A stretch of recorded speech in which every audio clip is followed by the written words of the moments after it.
سلامونه نیکی هیلې ملګرو، تیمورشاه کمال یم. شاعر او کتاب خپرونه ده. لکه څنګه چې تاسو ته معلومه ده، موږ هر اتوار و تاسو ته دغه تعارفي خپرونه شاعر او کتاب په نامه باندې وړاندې کوو. پیاوړي لیکوال دغه سلسله په 2012 کې پیل کړه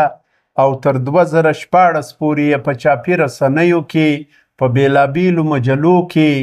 لکه انعام مردان او چغه پېښور، پلوشه کراچي، سهار کوټه، مشرق ورځپاڼه چې په اردو ژبه ده، کوټه جنګ ورځپاڼه چې په اردو ژبه ده، کوټه ازادي ورځپاڼه، هېواد ورځپاڼه او په داسې بېلابېلو ورځپاڼو کې په چاپي رسنیو کې موږ د دغه کتابونو بشپړه تنقیدي جایزه اخیستې وه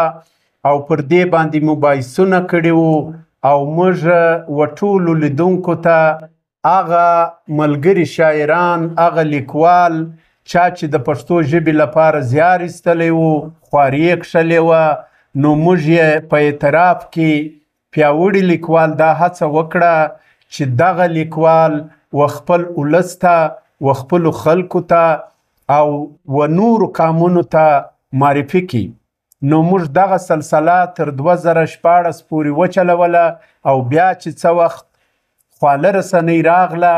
نو موږ بیا دا پرېکړه وکړه چې په کار د موږ اوس هغه د چاپي رسنیو سلسله یو ځل بیا تکرار کو او نن موږ و تاسو ته بیا د یو کتاب په سلسله کې حاضر سوي یو او زموږ د نن کتاب دی د ستر مبارز، قامي، ملي او سیاسي مبارز په سویلي پښتونخوا کې دې مبارز دومره غټه مبارزه کړې ده چې دا به راتلونکي نسلونه او زموږ ټول تاریخونه یاد ساتي. او ملګرو، تاسو به وایاست چې دا نو څوک دی؟ دا د پښتنو ستر بابا ملا عبدالسلام اشیزی ارواښاد د فرنګي خلاف ستره مبارزه وکړه. د پښتانه قام لپاره د پښتانه ولس لپاره د ازادۍ غږ پورته کوي او هغه ناروا سلوک چې د فرنګي د خوا له پښتنو سره کېدی هغه سلوک یې وغندي او د خپلواکۍ او د ازادۍ غږ یې پورته کوي. ملا عبدالسلام اشیزی صاحب چې زموږ ستر بابا دی او زموږ ستر لارښود دی، د غازي امان الله پلوي وکړه او د غازي امان الله په پلوي کې یې زښته ډېر شعرونه وړاندې کړل او د هغه د نظریې سره یې خپل فکر هماهنګ کړ او د غازي امان الله د تګلارې پلوي و او د ده یې سخته مرضي ښودله. په مغربي سیمو کې ملا عبدالسلام اشیزی صاحب او په خانوزۍ کې ارواښاد علامه عبدالعلي اخونزاده صاحب دغه زموږ د سویلي پښتونخوا دوه ستر مبارزین تیر سوي دي چې پښتون قام یې د تعلیم سره اشنا کوي او پښتون قام یې په تعلیم ونازوي او نن چې کوم پښتانه د علم او د تعلیم سره څومره مینه لري، دغه د دې باباګانو او د دې محترمو مبارزینو مبارزه وه، د دوی کوشش و چې موږ ته په هغه زمانه کې د سکولونو د تعلیم او د علم حاصلولو ترغیب راکړي. و ملګرو، دغه کتاب چې د علم، ادب، سیاست او مذهمت ځلانده ستوری ملا عبدالسلام اشیزی صاحب دی، پر ده باندې په 13 صدۍ کې یا په 13 پیړۍ کې بېلابېل سمینارونه وسو او بېلابېل تقریبات وسو او د ده پر ژوند باندې، د ده پر سوانح باندې د سهیلي پښتونخوا بېلابېلو لیکوالو او شاعرانو خپل بشپړه نظرونه وړاندې کړل او پر ده باندې تاریخي مقالې ولیکلې. نو نن چې موږ کوم کتاب تاسو ته معرفي کوو دا د هغه مقالو مجموعه ده چا چې د ملا قاضي عبدالسلام بابا پر ژوند او سوانح او د ده پر ننګ او د ده پر توره باندې کومو لیکوالو مقالې لیکلي وي او دغه مقالې اوس زموږ د چمن یو ځوان خوندور لیکوال په دغه هکله باندې محمد حسا غریب چې د چمن اوسیدونکی دی او د خپروندوی ادبي ټولنې فخر افغان باچا خان پر قاضي بابا باندې چې کومو لیکوالو مقالې لیکلي وي نو دغه زیار دغه خواري محمد عیسی غریب وکښله او دغه مقالې چې د سلام بابا په هکله باندې لیکل سوي وي و دې ته یې کتابي شکل ورکوي او دغه کتاب یې ځنې جوړ کوي او پښتو ادب ته پښتو ځوانانو ته پښتانه قام ته یې معرفي کوي. تر ټولو لومړی زه له تاسو سره د دې کتاب د لیکونکي یا چاپونکي بشپړه پیژندګلو وکم. د کتاب پیژندنه کتاب قاضي ملا عبدالسلام بابا سکزی یو روڼ اند او مترقي عالم، لیکوال او راټولونکی محمد عیسی غریب او چاپوار لومړی چاپ شمیر 1000 ټوکه او چاپکال 2020، چاپځای لاهور، چاپلړ و فخر افغان باچا خان ادبي ټولنه چمن. او د دې کتاب ملګرو بیا یا نرخ دی 300 کالداري او د دغه کتاب د ترلاسه کولو لپاره درکونه درشایم که چیرې تاسو وغواړئ چې د ملا عبدالسلام شیزي بابا په هکله معلومات حاصل کړئ د ده شاعري ولولئ نو دغه ځایو څخه تاسو دا کتاب ترلاسه کولی سئ. حافظ کتبخانه عیدګاه چوک مرغۍ بازار چمن، صدیقي کتبخانه کاسي روډ کوټه او کندهار کتاب پلورنځی ریګل پلازا جنا روډ کوټه. له دغه ځایو څخه تاسو دا کتاب ترلاسه کولی سئ او د لیکوال بشپړ پیژندګلو د کتاب لیکونکی محمد عیسی غریب، قلمي نوم غریب اڅکزی، د پلار نوم حاجي عبدالقدیر، زوکړه 1988، خټه زمان کهول اشیزی اڅکزی زده کړي، یپې 12 د BA محصل استوګنځای کل عبدالله. او تصانیف د محمد عیسی غریب کوم کتابونه تر اوسه پورې چاپ کړي دي ملګرو دغه کتاب د ده 6م کتاب دی. د ده بشپړ کتابونه داسې دي د کتابو چاپي اثار یې د کوژک ګلونه لومړی شعري ټولګه، ستا د ښایست ګلونه ډیر دي 2مه شعري ټولګه، سلی د ګل پر زړه به څه تیروي 3مه شعري ټولګه، د پښتو قامي تحریک ملي مشر خان شهید حاجي جیلان خان اڅکزی صاحب، د عدم تشدد لومړی پیرو او د شهیدانو کور لومړی برخه او قاضي ملا عبدالسلام بابا روډ آنده او مترقي عالم همدا کتاب. د محمد عیسی غریب دا 6م کتاب دی ملګرو. په دې کتاب کې د بیلابیلو لیکوالو چې د سلام بابا په هکله تر بیلابیلو عنوانو لاندې لکه سلام بابا او غزل نور احمد فطرت صاحب، سلام بابا رحمت الله رحمت صاحب، مطیع الله زلال صاحب، احمد سعید صاحب، فضل اشنا صاحب، سلطان محمد قدردان صاحب، محمد نبی امید صاحب. او په 2مه برخه کې دا ملګرو لومړی برخه ده چې د مقالو ده او د دې کتاب په 2مه برخه کې مرثیې او د سلام بابا ستاینې دي چې په منظوم ډول باندې دې لیکوالو ورباندې لیک کړی دی او په بېلابېلو نظمو او غزلو کې سلام بابا ستایلی دی. په هغه کې محمد عیسی غریب، محمد نبی امید او احمد سعید، سلطان محمد قدردان. په دې کتاب کې ملګرو بېلابېل اشعار او بېلابېل لیکونه شامل دي. خو موږ به نن و تاسو ته د دې کتاب وړوکي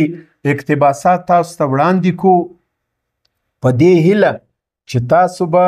په روان وخت کې د بشپړ معلوماتو حاصلولو لپاره دا کتاب لاسته راوړئ، په خپله بې لولئ، نو به تاسو ته ټول معلومات حاصل سي. د سلام بابا په هکله باندې رحمت الله رحمت کاږي په خپله مقاله کې چې د لوی خدای په نامه چې بخښونکی او مهربانه دی، قاضي ملا عبدالسلام اخوند شاعر، عالم او ملي مبارز د پښتانه قام د کوژک د سردرو بادوره بلبل و. د ملا صاحب زوی د برات لمسی په خټه څکزی اشیزی د غازي نیکه د کاله. د ملا عبدالسلام اشیزي صاحب زوکړه یې په 1400 هجري کې، وفات یې په 1496 کې. په میلادي حساب یې زوکړه په 1881 کې او وفات یې 26 جنوري 1904 کې ارواښاد وفات وکړي. په یوه شعر کې دی خپله زوکړه داسې بیانوي: په 1300 هجري سنه پیدا یم، په 1300 هجري سنه پیدا یم، اوس 88 ته ورسېدم دا یم. او پر مخ کاږي چې په هجري قمري حساب یې 96 کاله، په میلادي حساب یې 93 کاله عمر وکړ. لکه تاسو ته چې معلومه ده چې قمري کال تقریبا 10 ورځې تر لمریز کال لنډ دی، نو ځکه د 2 کاله توپیر جوړیږي. د زوکړې ځای د کوژک غره په شاخه سیمه کې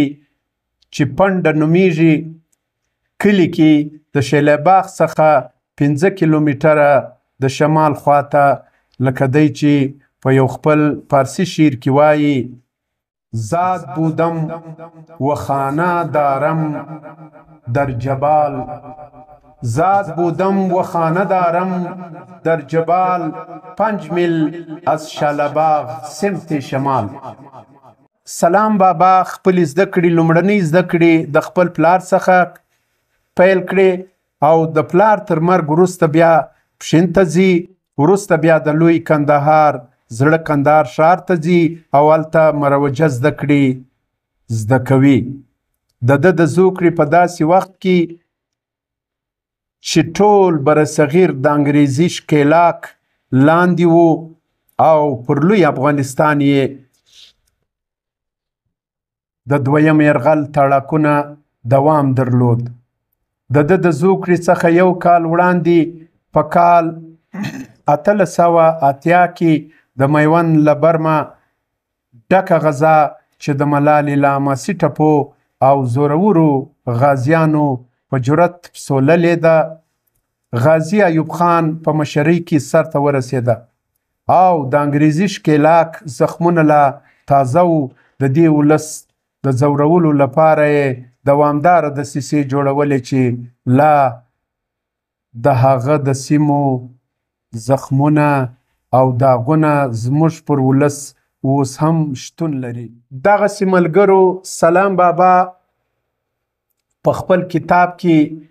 چې یو کتاب یې سوسنې چمن چې انګریزانو ور ضبط کړي او بیا په دویم ځل چاپ سو، دویم کتاب یې دردانه دور. سلام بابا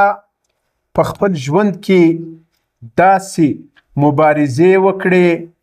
او داسې کارونه یې وکړو چې هغه به تاریخ چې تر څو دنیا وي یاد به یې ساتي. د سلام بابا په هکله باندې په زل اشنا لیکي: تر اوسه یې مغزه په قرار نه دي، چا چې ما سره وهلی سر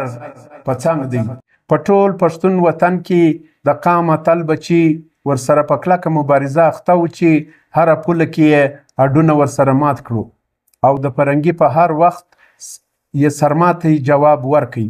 ټول پښتانه وطن غازیان بیخي ډیر زیات دي او پرې ویاړم. او دلته پښتانه زلمي په چرکي عملیاتو بوخت وو. اڅکزی بابا شاوخوا په سیمه کې خپل قامي او شعوري تبلیغ ته ادامه ورکړې وه چې د پښتون ملت د سیاسي جمهوري مبارزې ابتدا وسوه. په 1890 کې د عبدالغفار خان باچا خان بابا وزیږېدی او په 9 جولای 1900 کې د بر صغیر د ازادۍ سرخیل خان شهید عبدالصمد خان بابا وزیږېدی چې د فرنګي نظام د خاتمې پیلامه وګرځېده. قاضي اڅکزی بابا د همدغه دوو سترو مبارزینو سره اوږه په اوږه د ازادۍ په مبارزه بوخت و چې په 1940 کې د پښتون ملت په قربانیو فرنګی له پښتانه وطنه او سیمې څخه ووتی او خپل لاسپوڅی نظام یې په میراث کې راپرېښوی. قاضي ملا عبدالسلام اڅکزی په 1400 هجري کې او په 1801 کې په کلب الله خان ولسوالۍ کې د چمن په نامتو تاریخي غره کوژک په شیلباغ دره په شاخه نومي کلي کې د ملا ابش پر نغري سترګې روڼې کړې. د قاضي بابا لنډه پیژندګلو داسې ده: ملا عبدالسلام شیزی، پلار یې ملا ابش، د ملا ابش پلار ملا برت او د ملا برت پلار ملا صمد، د صمد پلار جمال، د جمال پلار ګلی، د ګلی پلار غازی او د غازی پلار پیرالی، د پیرالی پلار خودک، د خودک پلار پایک، د پایک پلار صدی او د صدی پلار سول یا شی او د شی پلار ګوجن او د ګوجن پلار اڅک، د اڅک پلار نورالدین او د نورالدین پلار بارک، د بارک پلار ترین. بیا تر ابدال سړبن پورې دا شجره رسیږي. تاریخ لیکي چې اڅک یا اڅکزی نیکه په 12مه صدۍ کې شاوخوا ژوندی و او د توبې اڅکزی په سیمه کې استوګن و چې 3 زامن یې د ګلجان چې دا وخت ورته ګوجن ویل کیږي، بهاودین چې په بادین باندې مشهور دی، علي شیر چې علي شیرزی علي شیرزي په نامه شهرت لري او اوسنی اڅکزي ټول د همدغه درو زامنو اولاده ده او په دغه درو زامنو کې قاضي بابا د ګوجن د اولادې څخه دی. د قاضي بابا کورنۍ د قاضي بابا 6 زامن و چې مشر زوی فضل رحمان، ملا غلام یایا، ملا شمستالي اڅکزی، ملا محمد آصف، محمد عاطف، محمد عارف او 8 لوڼې چې ختم النساء، مرحبا، مزدلفه، شګوفه، توفه، نافیه، خاتمه او لطیفه نومیده. قاضي صاحب 4 کتابه چاپ اثار لري چې سوسن چمن، زردانه در، طلب مذهب او نوی مذهب په نامه باندې دغه کتابونه د قاضي بابا چاپ و موږ ته پاته دي. قاضي صاحب په خپله سیمه کې د قاضي په نامه ځکه مشهوره و چې قاضي صاحب د مرکو، جرګو مخکش او ډیر زیات چالاک، ځیرک او د علم د سویې په خاطر ډیر مخته تللی انسان و. افغانستان او د پښتونخوا وطن څخه به قاضي صاحب ته خلک راتله او د بیلابیلو مقدمو یا بندو فیصلې به یې په ده باندې کولې. ده به دغه فیصلې د پښتونولۍ په چوکاټ کې خلاصولې او روغې به یې کولې چې د سیمې د فرنګي نام نهاده سرداران، ملکان او خانان ډیر ورسره په ضد وو. ځکه قاضي صاحب په خپل یو شعر سوسن چمن کې په وار وار د دې خبرې ذکر کړی دی چې زه د دغه سپیو څخه ډیر تنګ وم چې دوی په سیمه کې جنگ او ما امن غوښت. سلام بابا د ازادۍ ستر غوښتونکی و، ځکه خو په پښتون تاریخ کې ژوندی پاته سو او لا به پاته سي، ځکه ځان یې قامي تحریک وقف کړی و او په قامي شعور کې یې هره ورځ نوي نوي خبرې او د را روان وخت هدف د اڅکزي بابا سیاسي او علمي ښوونه موږ ته کوي. د مترقي فکر لومړی څرک هم په دې سیمه کې لیدل کیږي، هغه د روی دی. ځکه خو ازادي اخیستل هم ترقي پسندي بلل کیږي او د اڅک بابا د کلام څخه همداسې معلومیږي چې بابا به د ملت د فرنګي د چالونو د چالاکۍ په هکله بشپړه خبر ورکاوه وقام ته. په 1919 کې د افغانستان استقلال ولمنځل سو، افغانانو خپلواکي اعلان کړه. قاضي بابا صاحب دغه کار ډیر وستایه او دا یې د پښتون افغان ملت ستره بریا وبلله. قاضي اڅکزی بابا د فرنګي د نظام په خلاف کلکه مبارزه کړې ده چې د سوسنې چمن و فرنګي نظام ته د ماتې او امیر امان الله خان تر بریا وروسته په برخه سوه. زما نظر دی چې د اڅکزي بابا شعرونه راواخلو نو به زموږ دا خبره نور هم توقعیت یا وزن پیدا کی. دی وایي وطن کل نسی مغول په دا پوهیږم، وطن کل نسی مغول په دا پوهیږم، د خوشحال خټک خو کړي دي پیشې ما. وطن کل نسی مغول په دا پوهیږم، د خوشحال خټک خو کړي دي پیشې ما.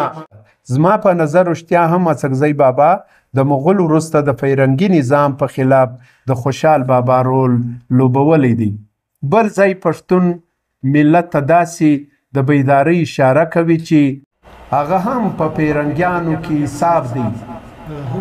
هغه هم په فرنګیانو کې حساب دی، که په دې جهان درلود بېغمي چا. هغه هم په فرنګیانو کې حساب دی، که په دې جهان درلود بېغمي چا. او بل ځای وایي دا تحسین د فرنګي د خیاله چپ و، دا تحسین د فرنګي د خیاله چپ و، ما کوي د اتفاق پخوا ترغیب. او قاضي صاحب دلته هم د فرنګي په خلاف د پښتونولۍ او د پښتون د یووالي خبره کوي. اتفاق خو فرنګیانو راڅه یووړی، اتفاق خو فرنګیانو راڅه یووړی، مړ بېروحه پښتون پاته دی فقط. زه خو هغه څوک ضرور جاسوس ګڼم،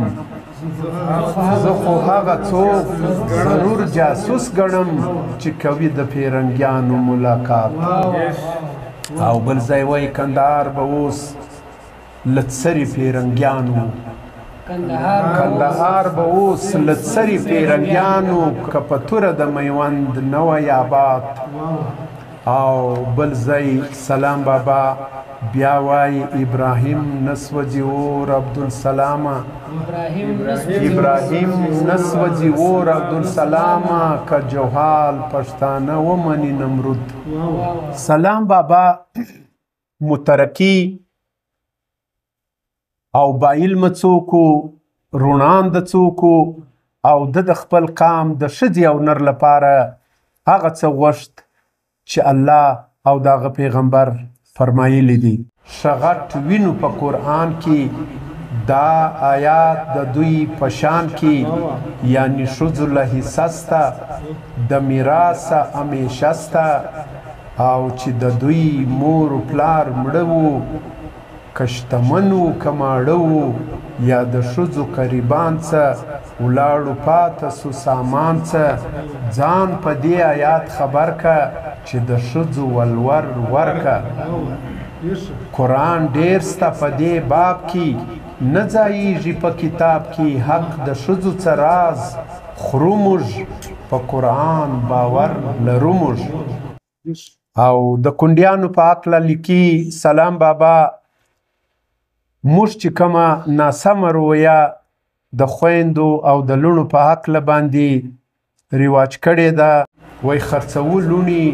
او خوندې خرڅوو لوڼې او خوندې لا مو غاړې نه دي بندې او ځلوړو کونډې خوارانې لکه عین کافرانې ځلوړو کونډې خوارانې لکه عین کافرانې که میراث دی که ولور دی یا د ښځې څه زیور دی او لاس ور ورسوي غل ده مردار خوري لکه اصل ده لاس ور ورسوي غل ده مردار خوري لکه اصل ده. قاضي بابا په اسلامي او قامي مبارزه کې د نارینهو ترڅنګ د ښځو د کردار ستاینه هم کوي او اړتیا یې بولي. ښځې ځي که غلبه کفار وکړه ښځې ځي که غلبه کفار وکړه و غزا ته لکه فوج په لیکو لیکو توکل دی مل سي زموږ عبدالسلامه د اصحابو کومک وکړ ملایکو. همدارنګه قدرمنو لیدونکو موږ چې تاسو ته کوم اشعار د سلام بابا وړاندې کړل دغه ستر لیکوال او ستر مبارز په دغه یو څو خبرو باندې موږ د ده حیاته د ده د زندګۍ د ده د علم د ده د شاعرۍ حیاته نسو کولی. دا ډیر وخت غواړي دا ډیر علم غواړي او موږ ته پکار ده چې دا کتاب ولولو او د سلام بابا ټوله ژوند مطالعه کړو نو بیا به د ده په زندګي پوه سو. تر بل کتاب مو پر الله سپارم. ژوندي ګړندي او بریالي اوسئ.